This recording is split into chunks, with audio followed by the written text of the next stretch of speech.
আমার প্রিয় পঞ্চম শ্রেণীর ছোট্ট বন্ধুরা, আজকে তোমাদের আমি 2024 সালের রায়ো মার্টিনে যে প্রশ্নবিচিত্রা প্রকাশিত হয়েছে তার 223 পাতায় যে 22 নম্বর স্কুল রয়েছে সেখানে তোমাদের পঞ্চম শ্রেণীর ছোট্ট বন্ধুদের তৃতীয় পর্যায়ক্রমে মূল্যায়নের পরিবেশের প্রশ্ন দেওয়া রয়েছে। আমি আজকের উত্তরগুলো তোমাদের দেখিয়ে দেবো। ইতিমধ্যে যারা চ্যানেলটিকে সাবস্ক্রাইব করে নিয়েছো তাদের সকলকে অসংখ্য ধন্যবাদ জানাই, আর যারা নতুন দেখছো তারাও চ্যানেলটিকে সাবস্ক্রাইব করে নিয়ে সাথে থেকো। চলো তাহলে শুরু করছি। দেখো, একের দাগে বাম স্তম্ভের সঙ্গে ডান স্তম্ভ মেলাও। 1.1 ধূমকেতু, এটা হয়ে যাবে শ্যামিকার লেভি।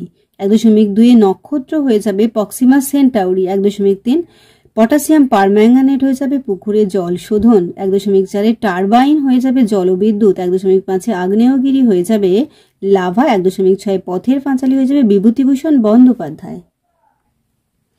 2 এর দাগে দেখো সঠিক বাক্যের পাশে টিক আর ভুল বাক্যের পাশে কাটা চিহ্ন দাও। 2.1 কলা পেঁপে শক্ত কাণ্ডের গাছ, এটা কাটা। 2.2 আসানসোল রানীগঞ্জে লোহার খনি দেখা যায়, কাটা। 2.3 পশু পাখি গাছপালা সবকিছুরই একটি প্রধান উপাদান কার্বন, এটা রাইট, টিক চিহ্ন দেবে। 2.4 কয়লায় ধোঁয়ার সালফারের অক্সাইড গ্যাস থাকে না, এটা কাটা। 2.5 ছোটদের দিয়ে কাজ করিয়ে আয় করা বেআইনি, এটা টিক চিহ্ন দেবে, মানে রাইট। 2.6 ঝালং বিদ্যুৎ কেন্দ্রটি গড়ে উঠেছে জলঢাকা নদীতে, এটাও রাইট। 3 এর দাগের দেখো সঠিক উত্তরটি নির্বাচন করো। 3 এর দাগের সঠিক উত্তরটি নির্বাচন করো। 3.1 কাগজ প্রথম তৈরি হয় চীন দেশে। 3.2 একটি পরিবেশ বান্ধব যান হলো সাইকেল। 3.3 রিক্সার ব্যবহার শুরু হয় 1914 সালে। 3.4 পশ্চিমবঙ্গে প্রথম ট্রেন চলে 1854 সালে। 3.5 জীবাশ্ম জ্বালানি হলো পেট্রোলিয়াম। 3.6 আজ সকাল 9টায় মুখ্য জোয়ার হলে কাল মুখ্য জোয়ার হতে পারে, এটা হবে ক্ষয়েরটা, সকাল 9:52। 4 এর দাগে দেখো শূন্যস্থান পূরণ করো। 4.1 পশ্চিমবঙ্গের প্রধান খনিজ সম্পদ হলো কয়লা। 4.2 কাঠ কয়লা দিয়ে তুবড়ি বানানো হয়। 4.3 আসানসোল শহরটি সমুদ্রপৃষ্ঠ থেকে 100 মিটার উঁচুতে। 4.4 কোমর থেকে হাঁটু পর্যন্ত হাড়টিকে বলে ফিমার। 4.5 জেনারেটর ডিজেলের শক্তিতে চলে। 4.6 তাল পাতায় লেখা বইগুলিকে পুঁথি বলে। 5 এর দাগে দেখো নিম্নলিখিত প্রশ্নগুলির একটি বাক্যে উত্তর দাও। 5.1 দেশের মানুষকে হাতে কলমে শিক্ষা দেবার কথা কে বলেছিলেন? স্বামী বিবেকানন্দ। 5.2 কয়লার প্রধান উপাদান কি? কার্বন। 5.3 দুটি প্রচলিত শক্তির উদাহরণ দাও। তাপবিদ্যুৎ, জলবিদ্যুৎ। 5.4 স্বাধীন ভারতের প্রথম শিক্ষামন্ত্রী কে ছিলেন? আবুল কালাম আজাদ।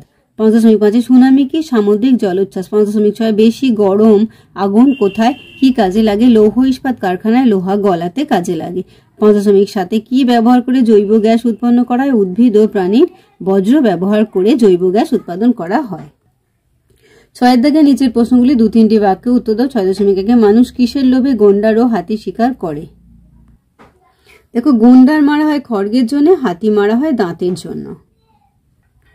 6.2 একটি কয়লা খনি কেমন হয় তা বর্ণনা করো। দেখো, লিখবে যে বড় খনিগুলো খুব গভীর সুড়ঙ্গ করা থাকে, সেখান দিয়ে ঢুকতে হয়। খানিকটা যাওয়ার পরে চারিদিকে কালো, অবশ্য গাইডরা পথ দেখান।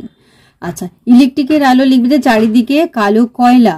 তারপর লিখবে কয়লার মধ্যেই তো সুড়ঙ্গ, তার মেঝেও কয়লার, দেয়াল কয়লার, ছাদ কয়লার, আবার এখানে সেখানে জল চুইয়ে পড়ছে, হাঁটার পথটা কাদা কাদা মতন। 6.3 আবহাওয়ার পূর্বাভাস কাকে বলে? আমরা কিভাবে তা পেয়ে থাকি? এই দেখো, আবহাওয়ার পূর্বাভাস বলতে আমরা কি বুঝি? আর পরের কোশ্চেনটা, আবহাওয়ার পূর্বাভাস কোথা থেকে পাওয়া যায়? এই যে খবরের কাগজ, রেডিও, টেলিভিশন ও ইন্টারনেট থেকে পাওয়া যায়। এবার দেখো 6.4 হরপাবান কেন হয়? কোথায় কোথায় এর প্রকোপ দেখা যায়? এই দেখো হরপাবান, তারপর দেখো কোথায় কোথায় এর প্রকোপ দেখা যায়। দেখো, আমাদের রাজ্যে জলপাইগুড়ি, পুরুলিয়া হরপাবান হয়েছিল। পার্বত্য অঞ্চলে নদীগুলোতে হরপাবান হয়। তারপর পশ্চিমবঙ্গে দার্জিলিং, জলপাইগুড়ি, পুরুলিয়া হরপাবান আসে। সম্প্রতি এই উত্তরাখণ্ড, জলপাইগুড়ি ও পুরুলিয়াতে হরপাবান হয়েছে। 6.5 দেখো কত বছর আগে কে টেলিস্কোপ আবিষ্কার করেন? এর দ্বারা আমরা কিভাবে উপকৃত হই? দেখো, 500 বছর আগে আবিষ্কৃত হয়েছে। কে আবিষ্কার করেছে? Galileo Galilei. আর এর দ্বারা কি হয়? আকাশ পর্যবেক্ষণ করা যায়।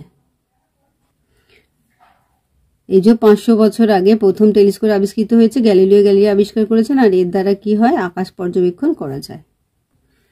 7 দাগে নিচের প্রশ্নগুলির উত্তর দাও। 7.1 জলচক্র কাকে বলে চিত্রের সাহায্যে দেখাও। দেখে নাও জলচক্র কাকে বলে, আর এই যে চিত্র। 7.2 পূর্ণগ্রাস ও খণ্ডগ্রাস চন্দ্রগ্রহণ কাকে বলে, এই যে দেখে নাও পূর্ণগ্রাস আর এখানটা খণ্ডগ্রাস, এই যে খণ্ডগ্রাস। 7.3 ভূমিকম্পে আমাদের কি কি ক্ষতি হতে পারে, এই যে দেখে নাও। 7.4 বন থেকে আমরা কি কি পাই, এই যে দেখে নাও। তাহলে আমার প্রিয় পঞ্চম শ্রেণীর শিক্ষার্থী বন্ধুরা, আজকে তোমাদের আমি 2024 সালের রায়ো মার্টিনে যে প্রশ্নবিচিত্র প্রকাশিত হয়েছে তার 223 পাতায় যে 22 নম্বর স্কুল রয়েছে সেখানে তোমাদের পঞ্চম শ্রেণীর ছোট্ট বন্ধুদের তৃতীয় পর্যায়ক্রমে মূল্যায়নের পরিবেশের প্রশ্ন দেওয়া রয়েছে। আমি তার উত্তরগুলো দেখেছিলাম, আশা করছি সকলেই বুঝতে পেরেছো। ভিডিওটি দেখার জন্য তোমাদের সকলকে অসংখ্য ধন্যবাদ জানাই। ভালো লাগলে লাইক করে কমেন্ট করে বন্ধুদের মধ্যে শেয়ার করো। আর আগামী দিনে নতুন নতুন ক্লাসগুলো পাওয়ার জন্য অবশ্যই চ্যানেলটিকে সাবস্ক্রাইব করে সাথে থেকো। তোমরা সকলে খুব ভালো থেকো।